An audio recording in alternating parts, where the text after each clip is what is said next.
I got involved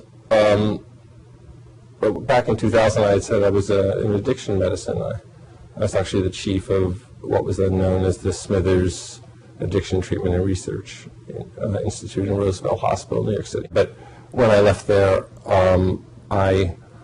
a friend of mine was dying of cancer, a physician. I took over his practice.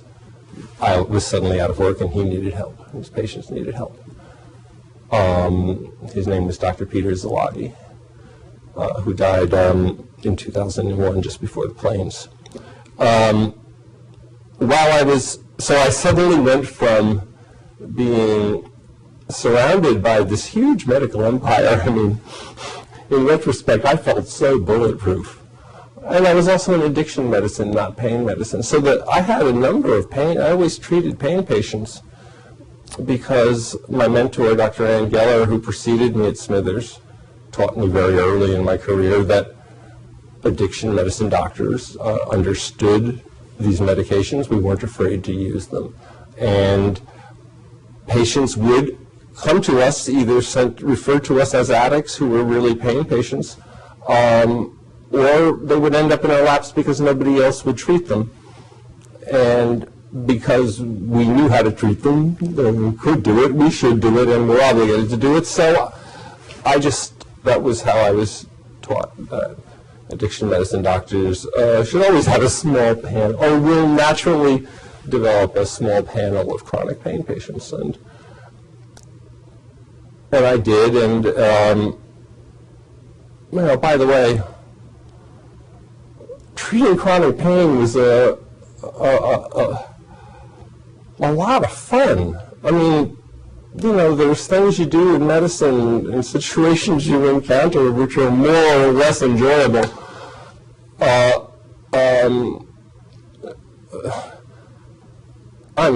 can't think of any other medical situation or relationship that's more satisfying, easier, than doing an opioid titration to analgesic effect. It's just magic.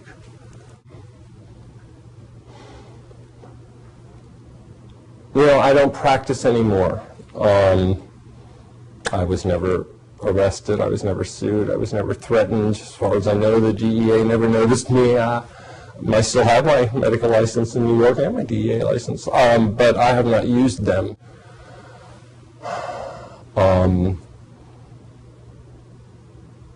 Because after I left the institution and was out on my own,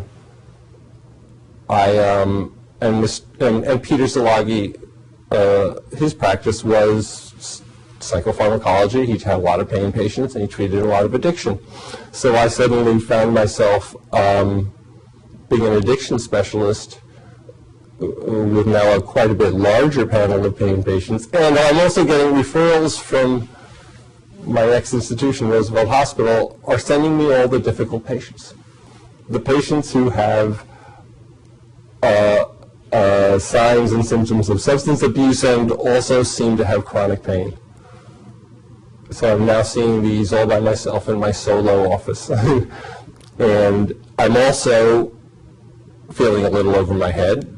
I sought out the experts. There were a good number of them, and I knew their names from conferences and so on, and they were on various listservs, email listservs. So I started to learn about the war on doctors and the pain crisis, which I really had never thought about before because I felt bulletproof. I mean, I knew the laws existed and were wrong, but I honestly never thought that I could go to jail for doing a medical procedure that I could explain was reasonable. Never occurred to me. But my eyes were opened and started to become opened so I started to learn about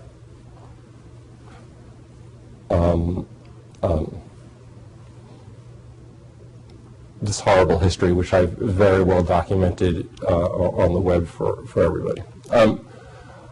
Also, Billy Hurwitz was a friend of mine, a good friend of mine. I met him many times at conferences, and I really like him. Billy is one of the smartest, but not just generically smart, but also a phenomenal doctor. I mean, he just knew so much. Really like Billy Hurwitz. And in that year, in 2000, 2001, Billy invited me to join his practice, and I seriously thought about it. I admired him tremendously. And we had this naivete. It's like, hey kids, let's put on a show.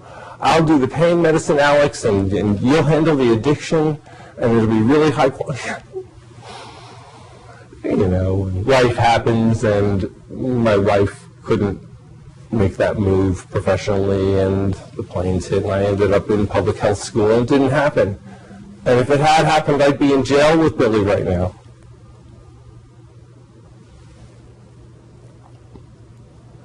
So I don't practice anymore because it got to the point where I was afraid to speak up, even ask questions on a closed listserv, which I just assumed wasn't all that private. I was afraid of being targeted for speaking out. And you know, some people can live with that and some people can't. I couldn't. I found once I realized what was going on, I can't practice medicine under these conditions. That's me. I'm not saying everybody should quit practicing pain medicine. I'm not. That's me. But I couldn't.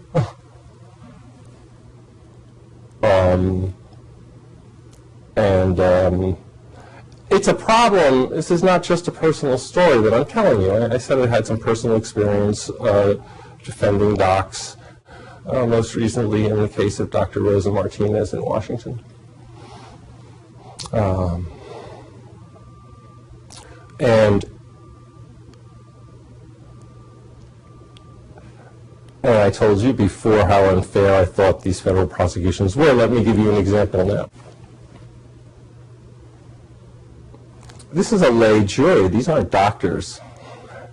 And they're being asked to decide whether the medical care rendered in specific cases, and here are the charts, was legitimate medical care or the meds were just given for a legitimate medical purpose. So a lay jury is being asked to decide that. It comes down to experts, right? Now, I could do that job because I don't use my DEA license. My livelihood and family don't depend on my practicing medicine. So I can't be a target. So I can say, yes, I do exactly what that doctor did. That doctor who you are accusing of drug crime, I would do exactly what she would do. Now, if I was a working doctor, do you know how hard that is to say? So they pull their punches. And what does that communicate to the jury? That this doc was outside the bounds of legitimate practice. It's not as simple as that. The other thing that happens in those cases is what I alluded to before. They confuse the jury about what standard of care really means. What is legally, constitutionally known as the reasonable physician standard of care is the one I gave you before. It's what the textbooks say. The community norm, what most doctors would do, that's what I would call a community norm standard. And with the prosecutors, all they have to do is confuse the jury about those two things. So now we have a doctor who's actually doing the right thing, but that makes her an outlier because most doctors are too afraid to do the right thing. Do you understand? Yeah. That's not a fair trial.